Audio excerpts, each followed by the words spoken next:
I'm in my grandparents' house in their super cozy den. My grandparents have so many books, and so a lot of the ones that I have are from the 60s and 70s. I haven't read them. I just think that the object of them is beautiful. I want to show you because they're really cool. I'm going to start with the middle grade because they're like the most relatable and familiar, and a lot of these were my mom's. So here's Freaky Friday. I didn't know that Freaky Friday was based on a book. This is from 1972. I love this cover by Edward Gorey, especially with the pink.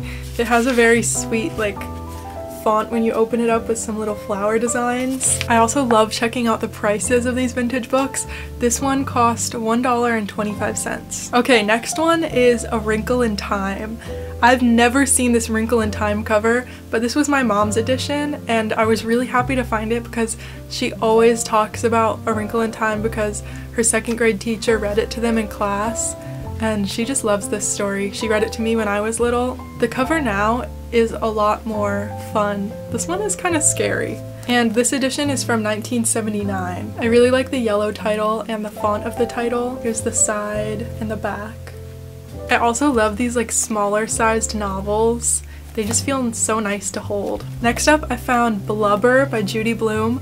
I love Judy Blume. She has a really good documentary. I forget, it's on some streaming platform, but it was super sweet and I recommend it. This edition is from 1977. I used to work at Barnes & Noble and I mainly worked in the kids section, so I'm really familiar with all these kids book covers, and this is like a lot better than the current covers. The current cover for Are You There, God? It's Me, Margaret is like a text message, which I don't like because the book was written a long time ago before texting. I just think it's kind of weird. Yeah, super good cover, and this book cost $1.50. And then we have another Judy Blume book, Tales of a Fourth Grade Nothing. This book cost 95 cents. I love the green and the super cute illustrations.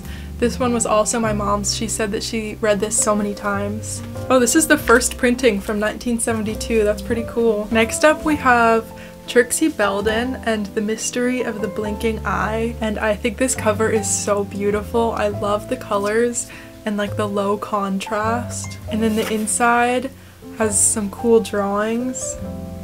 I can't find a date on when this one is from, but it looks pretty old. Yeah, I just think that the composition is super interesting and it's a really unique cover. And then we also have the Misty of Chincoteague. My grandpa loves Misty. This is like a horse from Chincoteague. My grandparents, that was like their vacation spot. This one is copyright 1947. And I just love this drawing on the cover. Like, I don't really know anything about Misty, but I really like how it's like black and white, but then her eye is in color, and like the style that it's painted with. Also the color palette is super pretty and like subtle. And then here's the back. There's some drawings on the inside too.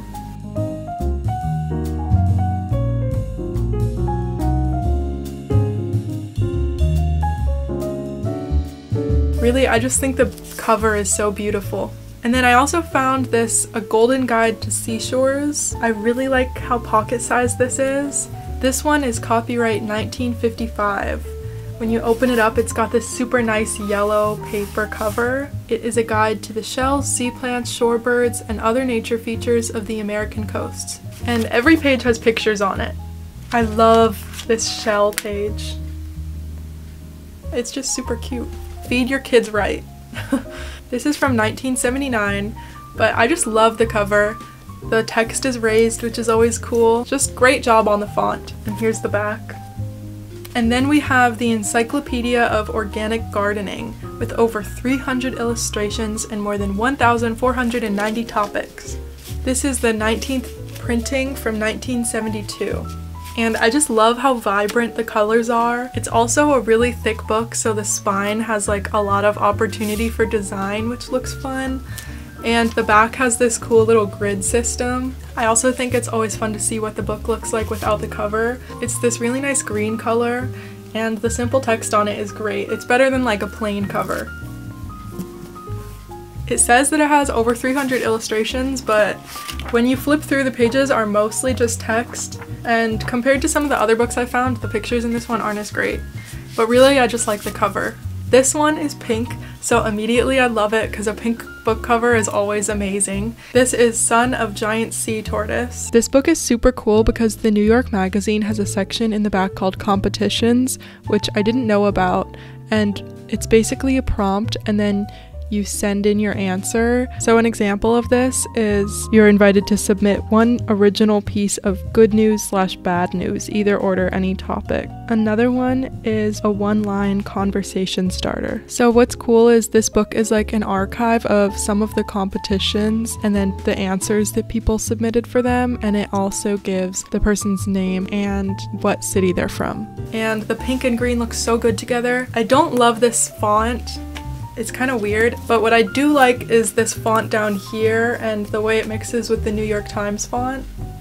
But yeah, I just think that like all of this blank space with a little green turtle in the middle is super pleasing. Next up we have Lolita, which I was kind of surprised to find, but it's always cool to see a super popular book in like a different book cover. This is The Sixth Impression from 1955. The spine is really nice because I like the publisher's logo. I like how this part where it says a novel looks like it's like stamped on. You can tell where the ink is thicker in some spots. But I haven't read Lolita and I don't know if I want to, but I thought this was cool to find. Lastly, we have this book from 1960. This is the first printing. This is Set This House on Fire, a new novel by William Styron. And what's cool about this one is it says Christmas 60, Phil. So this is a gift to my grandpa from his friend. Thought that was really sweet. I just think that the contrast between the green background and then these like underlinings of green and red are really beautiful. The back has this portrait of the author, and I kind of noticed that the older books, the portraits on the back of the author tend to be a lot bigger than today. I feel like books don't usually have the giant author picture. But yeah, I like the font of this and I just think it's a super nice cover. Here's the spine. So those are some of the cool books that I found while digging around my grandparents' house. I don't really know what most of them are about except for like the young reader books that I'm familiar with.